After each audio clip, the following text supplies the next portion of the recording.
Bueno, creo que en cualquier momento se va a apagar el micrófono, así que voy a ir rápido. Había dejado unas pilas cargando, pero no sé dónde están. Bueno, si me puede acompañar a Salmos 149.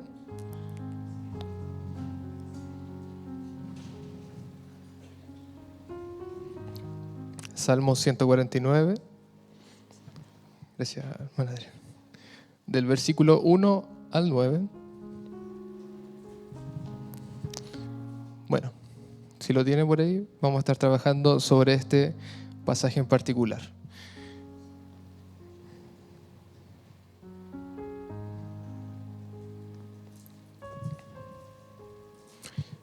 Mire, el culto anterior, la reunión anterior, estuvimos hablando con, nuestro apóstol nos estuvo instruyendo de que iba a cambiar la cosa, ¿cierto?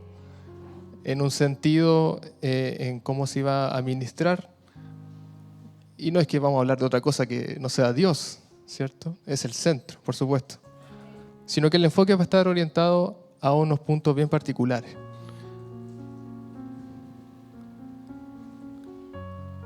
Y mire, aludiendo a ese llamado, a esa instrucción, ¿cierto? Les quería compartir hoy un mensaje que nos confronta a la realidad de la sociedad en la cual estamos insertos. Nos confronta porque hay algo que no sé si le pasa a usted, a mí al menos me pasa cuando usted se detiene en un instante y quizás puede ir a los lugares céntricos de la ciudad y usted puede ver qué es lo que está ocurriendo y se puede parar a pensar, a observar qué es lo que está pasando en la sociedad hoy en día. Y no sé usted, pero hay algunas cosas que son muy rescatables, ¿cierto? Algunos actos muy rescatables de algunas personas, pero en la mayoría la sociedad tiene algo que...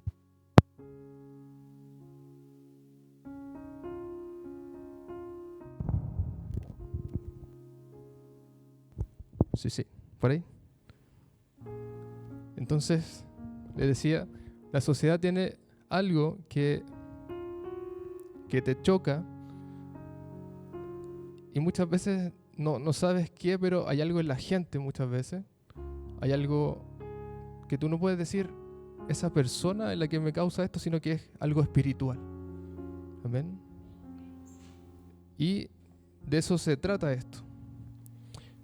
Sentimos un rechazo porque lo que es bueno para el mundo, ¿cierto? Lo que aplaude el mundo, lo que es un ejemplo de sentirse orgulloso. Hoy está muy de moda la palabra orgullo o pride en inglés. Yo estoy orgulloso y la banderita de colores, ¿cierto? Y todo esto, ¿por qué nos choca? Porque va directamente en contra de nuestros principios. Amén. De nuestros fundamentos como hijos de Dios, de nuestra doctrina. Y es que ni siquiera debes ser un creyente acérrimo, ¿cierto?, para darte cuenta de lo tergiversada que está la sociedad. Como les decía, lo que es aplaudido, lo que es bueno para el mundo, lo que es lo indebido, lo obsceno, lo inmoral, está muy común y presente hoy en día en la sociedad. Y los raros muchas veces somos nosotros mismos que no encajamos en una sociedad que está corrupta y corrompida, ¿cierto?, por las tinieblas. En la reunión anterior, como les decía, nuestro apóstol nos estuvo instruyendo acerca de este nuevo tiempo, de esta nueva dirección.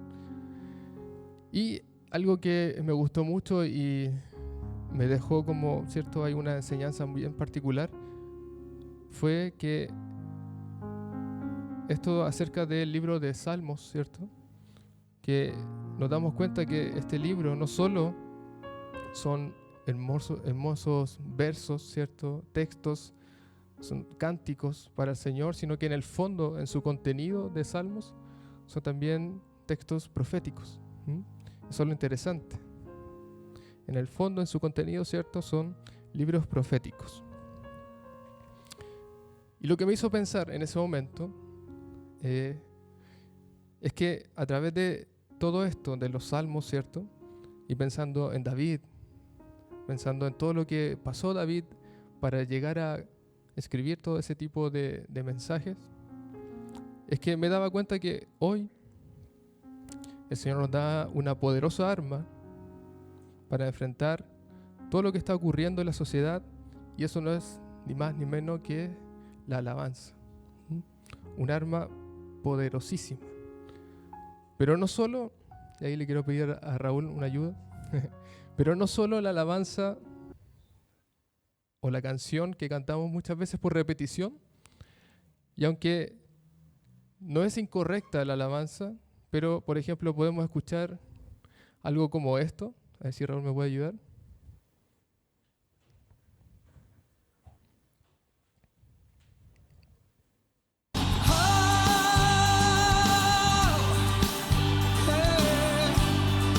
Cántalo con nosotros. Somos el pueblo de Dios. ¿Cierto? Una hermosa alabanza. Somos Y lo declaramos muchas veces en la iglesia. Somos el pueblo, verdaderamente. Es así. Y como les digo, la alabanza, si usted la sigue escuchando, dale nomás, Raúl. Las virtudes de aquel No hay nada incorrecto. que nos Una hermosa llamó alabanza, a ¿cierto? su luz. Ahí nomás. Pero, ¿qué es lo que pasa con este tipo de alabanza? Es que son declaraciones de algo que ya sabemos en realidad. Somos el pueblo de Dios. Y no está incorrecto, no está mal. Pero la alabanza que Dios quiere que levantemos en este tiempo es más como la siguiente, y si me puede ayudar Raúl, que son alabanzas de un enfoque distinto, como el siguiente.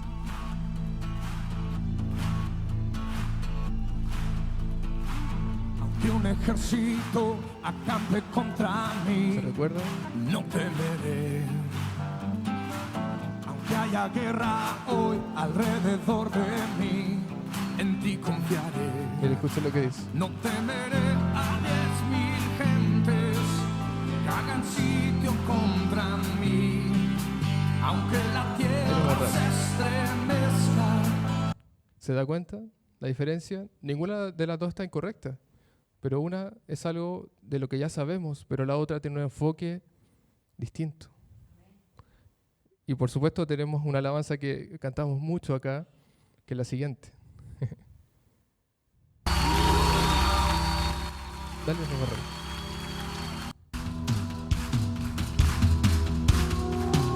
No sé si a usted le pasa, pero solo sentir qué es lo que está sintiendo, qué es lo que era el sonido de la trompeta para el pueblo. Era el llamado a la guerra. ¿Amén? Ahí lo vemos.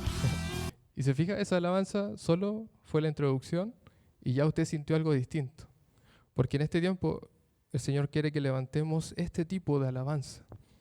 ¿Puede entender la diferencia? En este tiempo no solo debemos exaltar la realidad, somos el pueblo de Dios, ¿cierto? No solo debemos exaltar las virtudes del Señor, eso lo hacemos siempre y cada día en su casa, en su habitación, siempre lo debe hacer, no está mal. Sino que en este tiempo estamos siendo llamados a declarar con una voz de guerra, con firmeza y seguridad que somos reyes y sacerdotes. Somos hijos del Dios Altísimo, que tenemos un poder tremendo y un poder tremendo en esta arma que es la alabanza. Amén. Somos verdaderamente no solo hijos de Dios, adoradores, sino que también somos guerreros espirituales, armados, listos para la batalla. ¿Contra qué? Contra los principados, potestades y huestes de maldad. Y mire, esto entenderlo no es fácil muchas veces. Y comienza este entendimiento por nosotros mismos. Y me incluyo que soy parte del grupo de alabanza, nosotros mismos los ministros de alabanza. Entender esto es cambiar un paradigma muchas veces a solo cantar una alabanza porque es una melodía bonita, un ritmo bonito, y muchas veces con los chicos ahí conversamos Antes de que empiece el culto, nosotros estamos acá ensayando y conversamos mucho acerca de cuando una alabanza en su texto está un poco incorrecta, pero en su ritmo es muy agradable, ¿cierto? Y es popular, tal vez, pero lo que dice quizás no está acorde a la realidad nuestra. Y usted puede ver en el pizarrón, cada semana tratamos de reunirnos a estudiar, porque, como les decía, entender esto comienza por nosotros mismos, los encargados, ¿cierto?, de ministrar la alabanza. Si nosotros no entendemos lo que estamos haciendo, ¿qué le vamos a entregar al Señor y qué le vamos a entregar a ustedes? Por supuesto. Entonces, los ministros de alabanza, que tenemos como principal labor, ¿cierto?, ministrar a Dios y al pueblo mediante la adoración y alabanza, es que semana tras semana estamos reforzando cositas, puliendo, ¿cierto?, algunas cosas incorrectas, mejorando otras, solo para ministrar de mejor forma al Señor y de esa forma también al pueblo de Dios. Saber que es una verdadera adoración a Dios y que no lo es una labor que estamos cada semana, cada día puliendo con todos los chicos de la alabanza. ¿Y esto por qué? Porque bueno, tenemos que prepararnos eventualmente, prepararnos nosotros como ministros de alabanza. Y es que necesitamos aprender a utilizar esta tan poderosa arma espiritual como es la alabanza. Y en el fondo lo que es la música. Sabemos que la música en sí es un arma poderosa de influencia.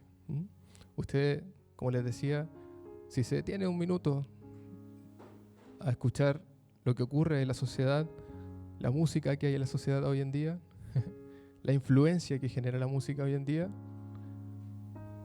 no es precisamente del todo buena, lamentablemente. Y eso me lleva a una pregunta: ¿la música es buena o es mala?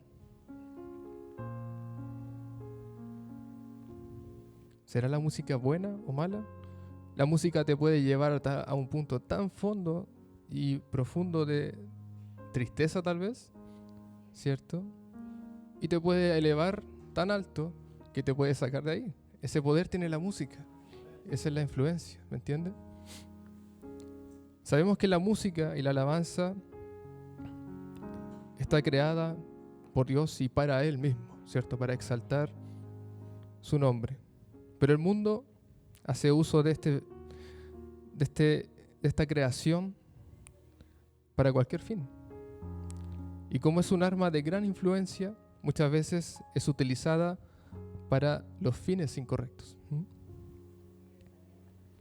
Entonces, ¿por qué es importante la alabanza? Y importante en este tiempo sobre todo. Mire, no sé si a usted le ha tocado asistir. Ahí está.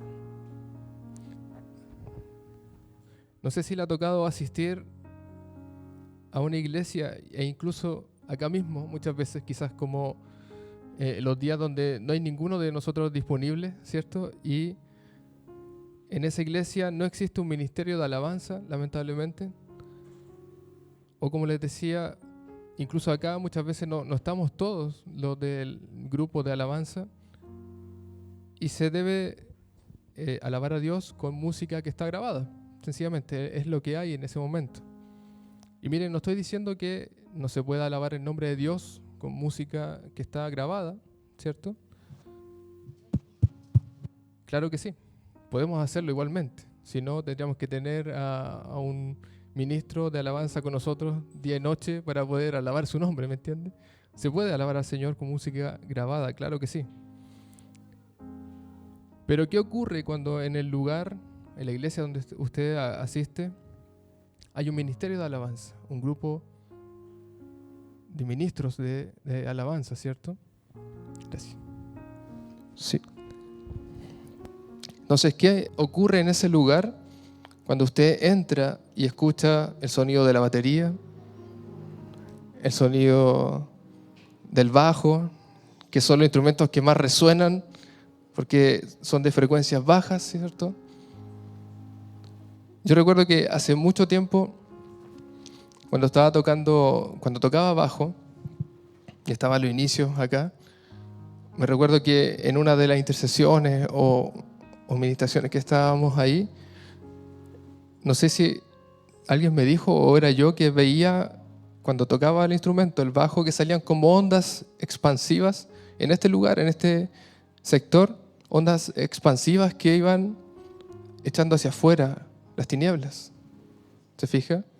Y quizá no tocaba del todo bien, pero ese era el poder que tenía en mis manos, el poder que me había dado el Señor en ese momento.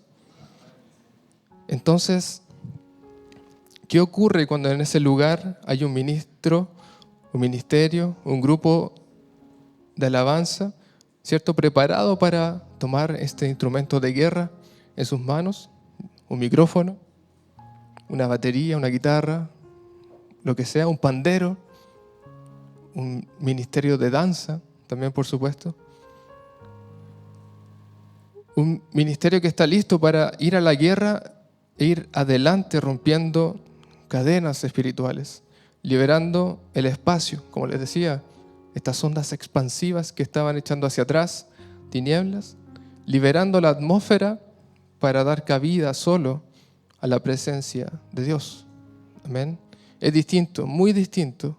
Y es que no solo tienes ministros de alabanza, personas que pueden interpretar una pieza musical, quizás cualquier músico del mundo podría hacerlo, pararse acá adelante e interpretar una alabanza musicalmente.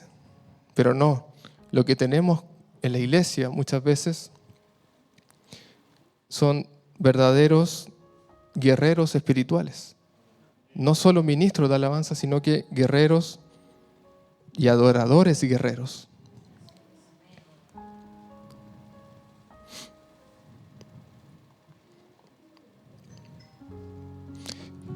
Mire, ¿qué hace distinto a los nuevos ministros de alabanza?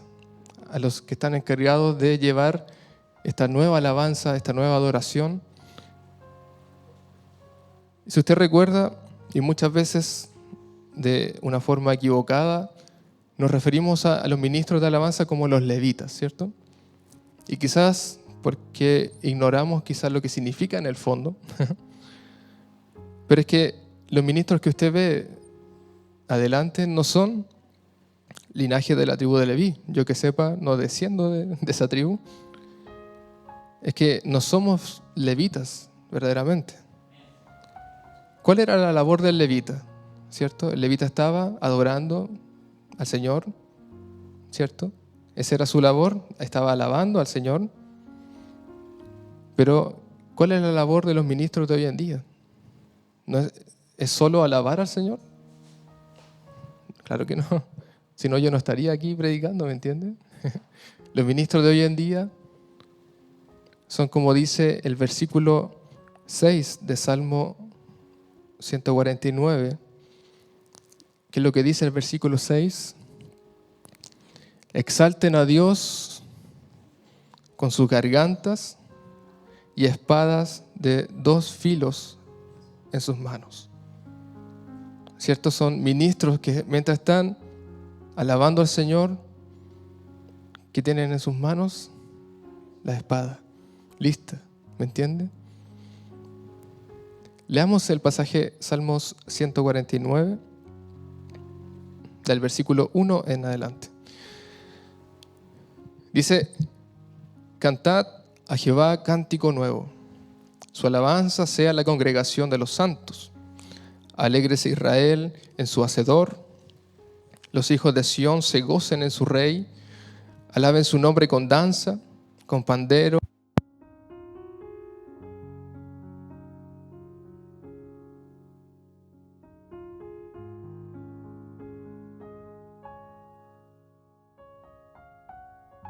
Sí. Y arpa a él canten, porque Jehová tiene contentamiento en su pueblo, hermoseará a los humildes con la salvación, regocíjense los santos por su gloria y canten aún sobre sus camas.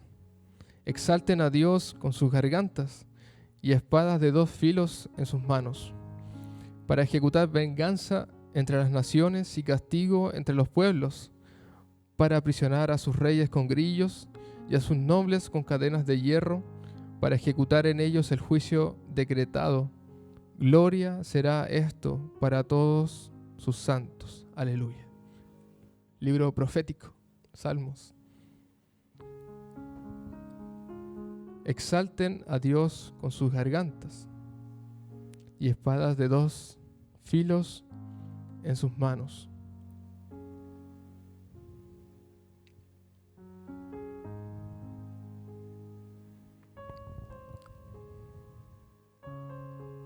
¿Cierto? Son ministros que rinden adoración, alabanza, con una mano y la otra con su espada lista para la batalla. Porque entienden que lo que está realizándose en este lugar no es solo una interpretación musical, como les decía. Un músico habilidoso, talentoso puede venir acá, escuchar y decir, eso lo puedo hacer yo también, y quizás lo va a hacer, y quizás mejor de forma musical. Sino que los ministros trascienden eso y entienden que lo que está realizándose en este lugar es algo más alto, más sublime, y esto también lo entendía David. Por eso les decía al inicio, me llevaba a recordar la figura de lo que era David, tanto como para la alabanza, la adoración, pero también David tenía otra faceta. Y esta la vemos en Salmos 18:37.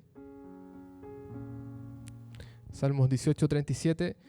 Y David no solo era un salmista, por supuesto, y que tenía gran habilidad en la música, sino que, como dice Salmos, perseguí a mis enemigos y los alcancé, y no volví hasta acabarlos, los herí de modo que no se levantasen, cayeron debajo de mis pies. David también era un guerrero, ¿me entiende? Y en 1 Samuel 16:23 vemos este pasaje que dice: y cuando el espíritu malo de parte de Dios venía sobre Saúl, David tomaba el arpa y tocaba con su mano, y Saúl tenía alivio y estaba mejor, y el espíritu malo se apartaba de él. Un adorador guerrero. 2 facetas que son importantísimas en este tiempo. Amén. Importantísimas. ¿Y por qué son importantes? Porque el Señor en las Escrituras dice que Él busca algo, adoradores en espíritu y en verdad. Y si usted sabe y ha sido parte de todas las enseñanzas que hemos visto en Talca, en Rancagua, sabemos que en este tiempo, ¿cuál es el órgano de administración del Señor? El Espíritu. Amén. Adoradores en espíritu y en verdad. ¿Cuál es la verdad? Por supuesto, Cristo. La vida misma, el Verbo, la luz que resplandece sobre tinieblas.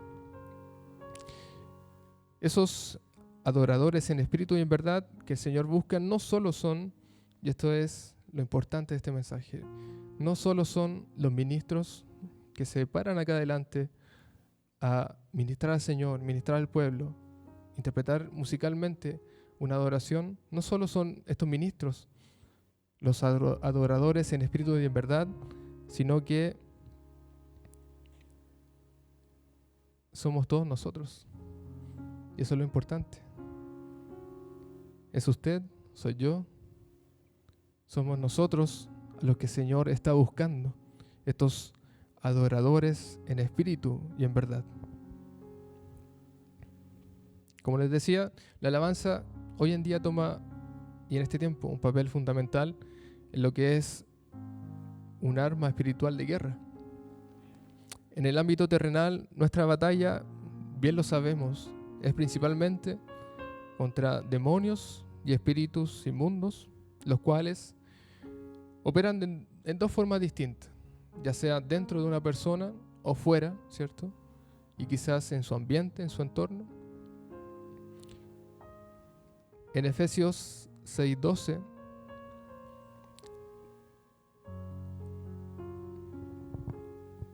el apóstol Pablo nos dice, porque no tenemos lucha contra sangre ni carne. No es espiritual nuestra lucha. O sea, no es natural nuestra lucha, sino contra principados, contra potestades, contra los gobernadores de las tinieblas de este siglo, contra huestes espirituales de maldad en las regiones celestes. Una lucha espiritual. Amén.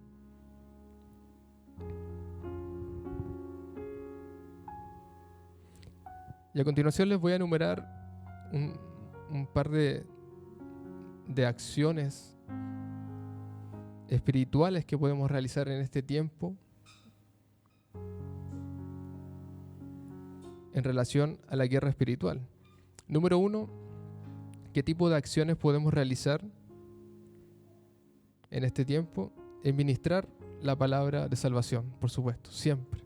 Ministrar la palabra de salvación.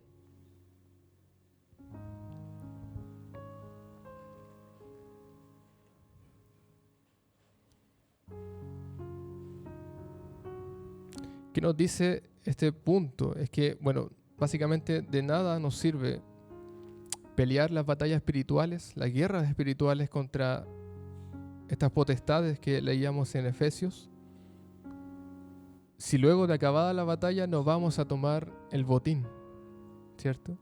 Lo que está robándonos esas potestades. El botín generalmente son las almas de las personas a las cuales debemos rescatar. ¿Ven? Nuestro apóstol nos decía cárceles espirituales la semana anterior. Las personas que están presas, cautivas en esos lugares. El botín por el cual nosotros estamos batallando muchas veces. Debemos predicar el Evangelio siempre con el amor de Dios, pero también con autoridad de Dios, porque como veíamos, no es contra carne ni sangre, autoridad espiritual. Con ese enfoque debemos hacerlo. El Señor va a alumbrar en medio de las tinieblas y traerá la luz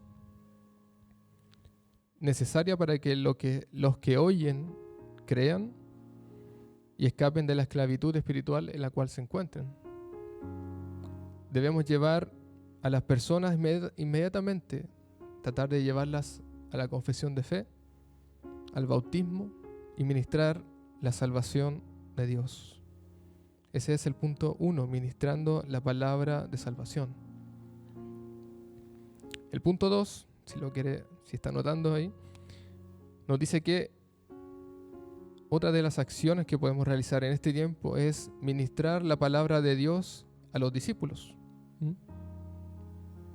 Porque la tarea no queda ahí, no queda solo cuando tú traes una persona y la rescatas, ¿cierto? La tarea no acaba ahí. Una vez que las personas son convertidas y son liberadas de estas cárceles espirituales, debemos ministrar la palabra de Dios de diferentes formas para principalmente edificar espiritualmente a esa persona.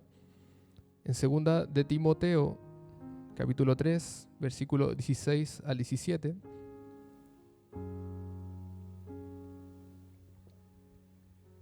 nos dice que toda la escritura es inspirada por Dios y útil para enseñar, para redarguir, para corregir, importantísimo, para corregir, para instruir en justicia, a fin de que el hombre de Dios sea perfecto, enteramente preparado para toda buena obra. Ministrando la palabra de Dios a los discípulos. Edificación espiritual. El punto número 3 nos dice que y nos habla de que debemos identificar correctamente los síntomas para la liberación. Otro tipo de acción de guerra espiritual que podemos hacer en este tiempo. Este punto nos habla de que debemos tener claridad sobre lo que haremos con esa persona. Y esto, ¿cómo obtenemos claridad básicamente? Bueno, escuchando al Señor, pidiendo dirección básicamente. Y es que debemos escuchar las instrucciones de Dios acerca del plan particular para esa persona, ¿cierto? o para la ocasión en la cual nos encontramos. Debemos descubrir qué está esclavizando a nuestros hermanos en Cristo y qué tan profundamente ha calado el enemigo en su vida. Podemos encontrarnos con gente devastada espiritualmente, su alma fragmentada y personas que quizás no necesitan tanto trabajo en cierta forma, pero debemos pedir dirección siempre al Señor. Debemos pedir dirección y claridad al Señor sobre esto, porque Él nos dará discernimiento espiritual para actuar y afrontar de forma correcta cada situación particular. El punto número 4 de las acciones espirituales nos habla de que debemos ministrar liberación espiritual. El punto número 1, ¿cierto? Ministramos la palabra de salvación, luego la palabra de Dios para edificación. Ministramos también liberación. En el punto número 4, también liberación espiritual. Y es que cuando tenemos la dirección del Señor, tenemos ya claridad sobre debemos actuar en este sentido, en esta forma, es que ministramos liberación a estas personas. En Marcos 16:17 nos dice que una de las formas que liberamos de forma espiritual a las personas es que echamos fuera demonios. En Marcos 16:18, el siguiente versículo, dice que también vamos a sanar enfermos, ministrando liberación espiritual. En Hechos 9:34,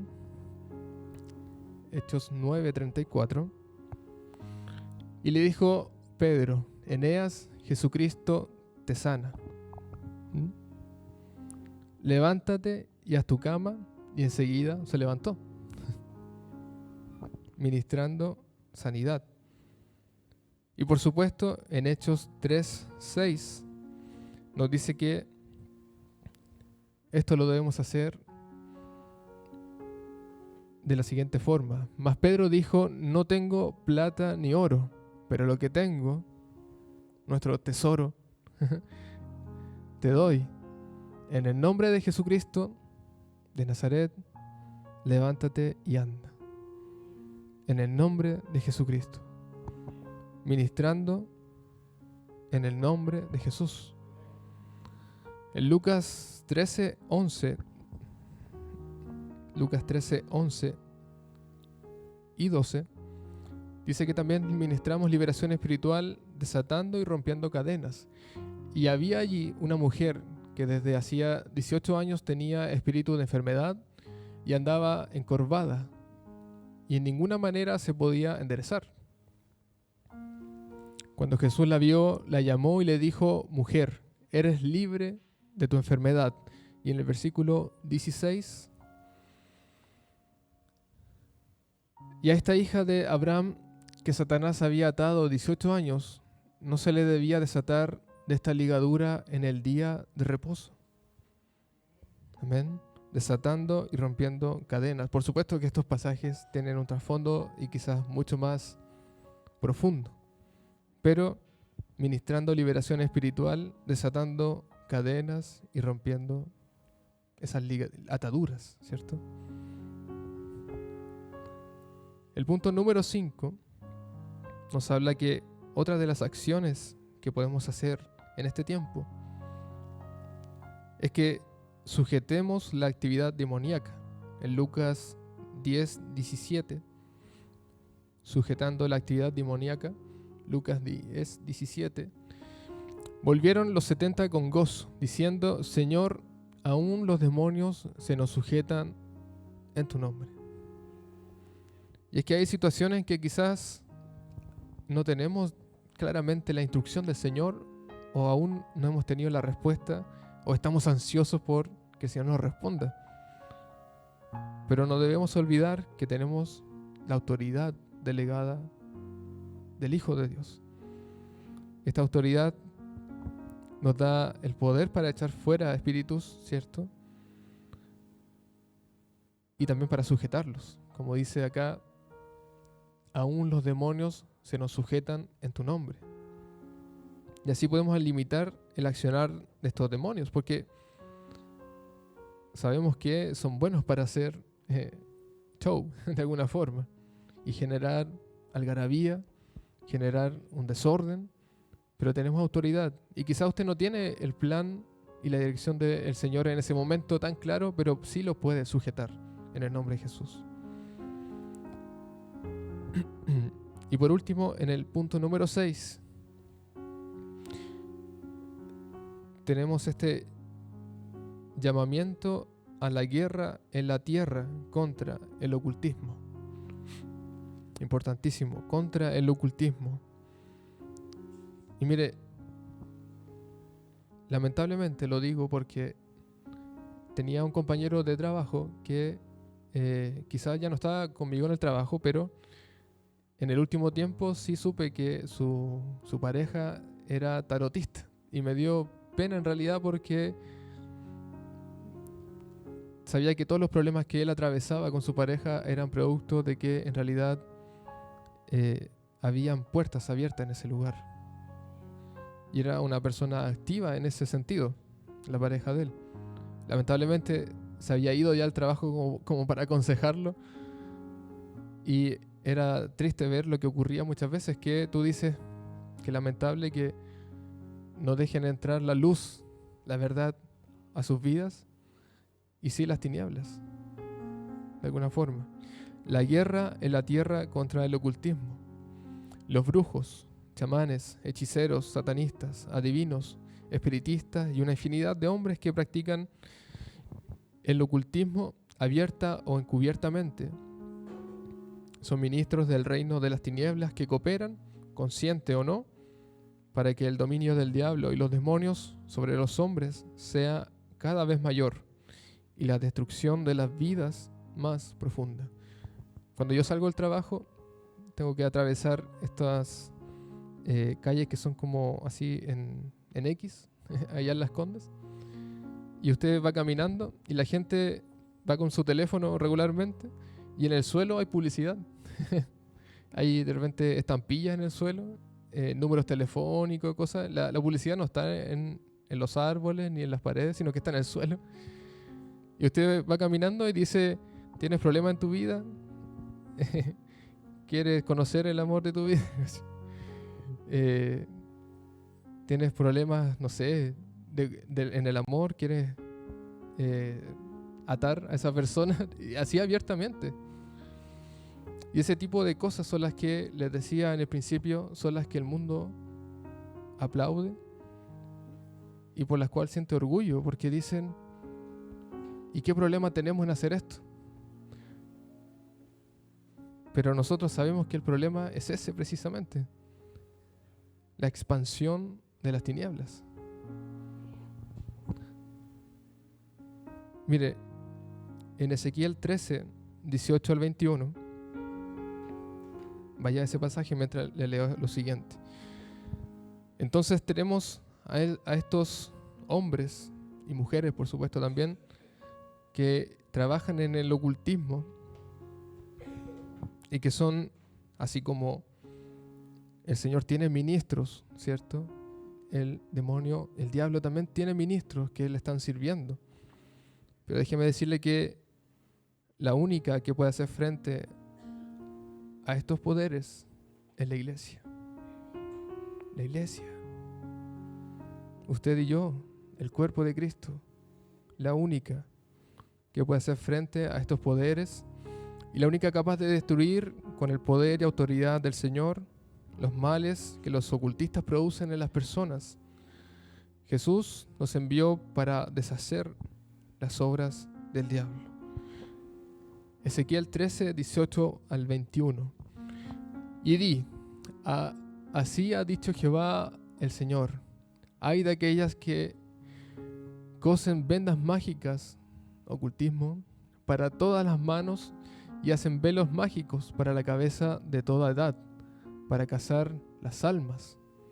¿Habéis de cazar las almas de mi pueblo para mantener así vuestra propia vida?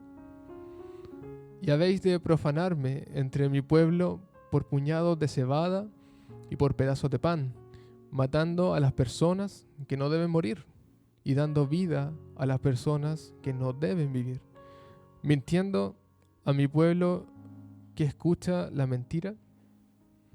Por tanto, así ha dicho Jehová el Señor: he aquí, yo estoy contra vuestras vendas mágicas, con que cazáis las almas al vuelo. Yo las libraré de vuestras manos y soltaré para que vuelen como aves las almas. El botín. El botín. La guerra espiritual del reino de Dios, déjeme decirle que es verdadero. No es algo que pasó hace un tiempo. No. Si usted reflexiona, la batalla, la guerra espiritual es permanente. Es permanente. Y es que la guerra espiritual del reino de Dios contra el reino de las tinieblas es una verdad cardinal en la vida de la iglesia. Cada vez que los cristianos relegamos a segundo plano la guerra espiritual, las consecuencias son absolutamente negativas en todas las áreas espirituales. Y mire, el último pasaje, Efesios 6:10. Efesios 6:10, el apóstol Pablo nos deja un mensaje sabiendo y dándonos una advertencia. Del 10 al 13. Por lo demás, hermanos míos, fortaleceos en el Señor y en el poder de su fuerza. Vestíos de toda la armadura de Dios. Guerra espiritual. Para que podáis estar firmes contra la acechanza del diablo. Porque no tenemos lucha contra sangre ni carne, sino contra principados, contra potestades, contra los gobernadores de las tinieblas de este siglo, contra huestes espirituales de maldad de las regiones celestes. Por tanto, tomad toda la armadura de Dios para que podáis resistir en el día malo y, habiendo acabado todo, estar firmes. Somos hijos del Dios Altísimo, ministros, adoradores, guerreros espirituales del reino de Dios. Póngase en pie, amada iglesia. Guerreros espirituales del reino de Dios. Amén.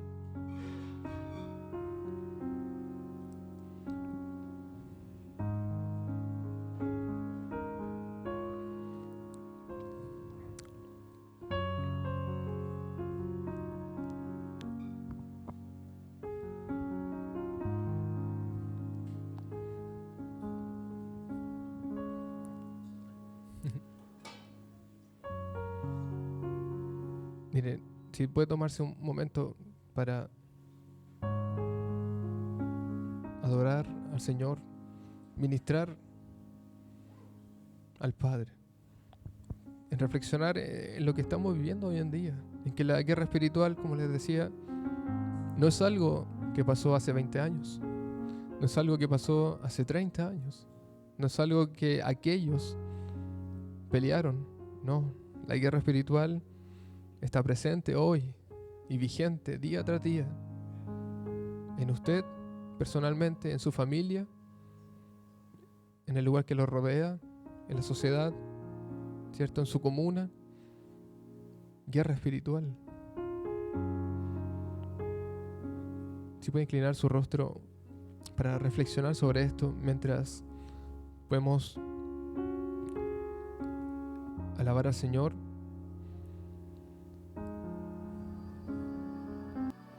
Y meditar que quizás lo que estamos haciendo no está de la forma correcta, pero el Señor es grande en misericordia. Y quizás nos equivocamos, es cierto. Pero el Señor perdona. Y esa es nuestra fe, nuestra confianza. ¿Por cuál motivo alabas al Señor? ¿Por su misericordia? ¿Por su fidelidad? ¿Por el poder que nos da como guerreros espirituales? Alaba al Señor. Un momento.